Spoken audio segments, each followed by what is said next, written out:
Buenos días. Vamos a presentar el artículo que desarrollamos para este Congreso Internacional de Escritores, denominado La educación basada en preguntas.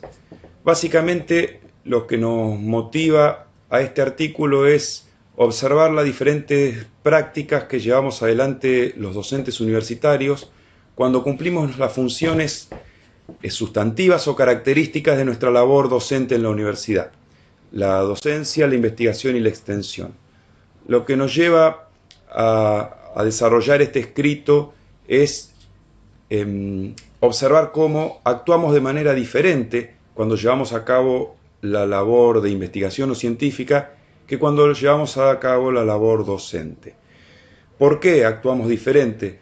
Porque prácticamente encontramos que no son demasiados los casos en los que planificamos nuestra labor docente a partir de una pregunta a la que queremos dar la respuesta, y esta es la metodología que siempre llevamos a cabo cuando trabajamos en actividades de investigación. Básicamente, uno de los problemas fundamentales en la educación es cómo se lleva a cabo la comunicación. La comunicación, hoy día por general, la estamos centrando en las carencias de que dispone el estudiante. Decimos que el fracaso que se da principalmente durante los primeros años es debido a las carencias con que el estudiante llega desde el nivel secundario. Por otra parte, estas carencias se dan de igual manera independientemente del medio que se utilice para llevar a cabo la comunicación, ya sea enseñanza de manera presencial o tradicional, o ya sea en la modalidad a distancia o semipresencial. El tema está en que la comunicación cambió de paradigma. El concepto tradicional de un emisor, un canal y un receptor fue mutando durante los últimos años para llegar a que hoy entendemos la comunicación como un proceso de negociación que se da entre dos o más partes, en el cual se ponen en juego conceptos, ideales y valores de los que disponen cada una de estas partes, y la comunicación resulta efectiva cuando se produce esa negociación. En la labor docente, el docente es quien conduce ese proceso de negociación que se da en el aula o en el proceso educativo, independientemente del medio en que se lleve a cabo, entre los estudiantes y el docente. Si se da esta negociación, entonces lo que podemos hacer es lograr el aprendizaje significativo. Si no, lo que estamos haciendo es el método tradicional o generalmente más observado de tipo conductivista, en donde el docente da una clase, transmite conocimientos y su pretensión se basa en que el estudiante sea capaz de memorizar, recordar esos conocimientos y repetirlos. Aquí no se produce el aprendizaje significativo porque esto tiene una persistencia de corto plazo, dado que el estudiante necesita recordar esos conocimientos para la instancia de evaluación y luego no forman parte de su capital cultural, porque pasada la instancia de evaluación, esos conocimientos no fueron puestos en juego para generar nuevo conocimiento. La UNESCO, ¿por qué es importante discutir este tipo de temas? La UNESCO plantea a la educación como un derecho fundamental y como esencial para poder hacer uso de los demás derechos. ¿Qué quiere decir?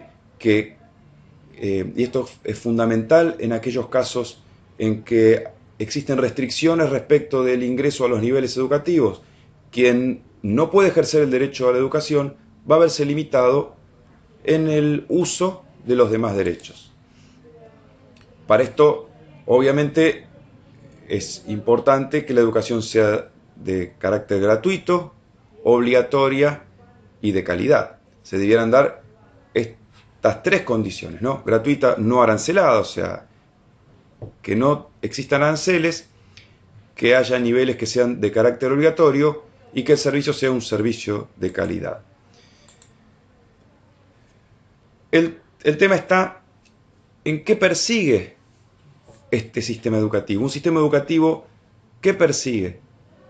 Persigue que los estudiantes se apropien de nuevos conocimientos y de competencias tales que los coloquen en condiciones adecuadas para ejercer los demás derechos, o solamente que desarrollen la capacidad de recordar algunos datos, memorizar cosas que les fueron transmitidas en el paso por la educación.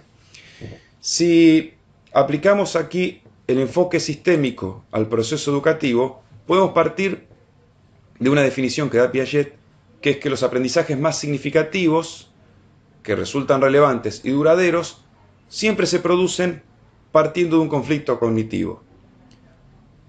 ¿En qué momento el aprendizaje se da? Cuando luego del conflicto se transita la actividad que conduce a recuperar el equilibrio perdido. En términos sistémicos, podríamos decir que entonces el aprendizaje significativo se produce durante los procesos homeostáticos. Ahora, para que ocurran procesos homeostáticos, es necesario que previamente haya existido la entropía, que en términos de Piaget, la entropía sería el conflicto cognitivo. Por lo tanto, si nosotros tomamos la definición que da Piaget y tomamos el enfoque sistémico, podríamos decir que en el proceso educativo es necesario que el docente genere entropía porque es la manera de lograr que el estudiante tenga la motivación necesaria para lograr el aprendizaje significativo, partiendo de que ese proceso entrópico lo va a llevar a hacer el esfuerzo en transitar la fase homeostática en la cual el aprendizaje, en términos de Piaget, se convertiría en significativo. Entonces, este proceso de indagación y apropiación de conocimientos que nos llevan a obtener la respuesta a las preguntas, ¿cómo se formularía? La pregunta tiene que ser la que produce el proceso entrópico y el proceso educativo de indagación y apropiación de es lo que sería el proceso homeostático. Entonces, la reflexión a que nos lleva este desarrollo que hicimos en partir de la definición de Piaget y analizarla desde el enfoque sistémico es realmente los docentes, cuando trabajamos en la función de enseñanza, trabajamos la motivación de los estudiantes para lograr el proceso homeostático que nos conduciría hacia el aprendizaje significativo, o lo que hacemos es llevamos a cabo un proceso conductivista en el cual el objetivo es la reproducción de los conocimientos que transmitimos. Esta sería la gran discusión que, de hecho, si vamos al punto de partida, no es la manera en que trabajamos en investigación. Entonces, ¿qué nos lleva a no reproducir las prácticas que ponemos en juego para motivarnos como investigadores y buscar la generación de conocimiento que nos lleva a encontrar la respuesta a una pregunta de investigación? ¿Por qué no reproducimos ese método de investigación? ¿Sí? Por lo general, lo que observamos es que el desarrollo de la función enseñanza se lleva a cabo con una práctica mucho más conductivista, en lo cual se dicta una clase y se evalúa a los estudiantes a través de la capacidad que demuestran para recordar esos conocimientos. Proponemos entonces la planificación de la actividad de enseñanza como un conjunto de ensayos. Estos ensayos deberían organizarse de manera tal que, partiendo de una pregunta, que sería el agente entrópico que motivaría a los estudiantes a la búsqueda, apropiación y relación de conocimientos necesarios para dar respuesta a esas preguntas que serían las que conducirían el proceso educativo. Hoy en día sabemos que los estudiantes acceden al conocimiento sin necesidad de asistir a clases o asistir a la universidad. El conocimiento se encuentra disponible de manera abierta. Por lo tanto, podemos hacer uso de las posibilidades de acceso al conocimiento, haciendo que los estudiantes indaguen y lleven adelante el proceso investigativo que dé respuesta a esa pregunta de investigación que estamos usando como guías o ensayos para sostener el proceso educativo.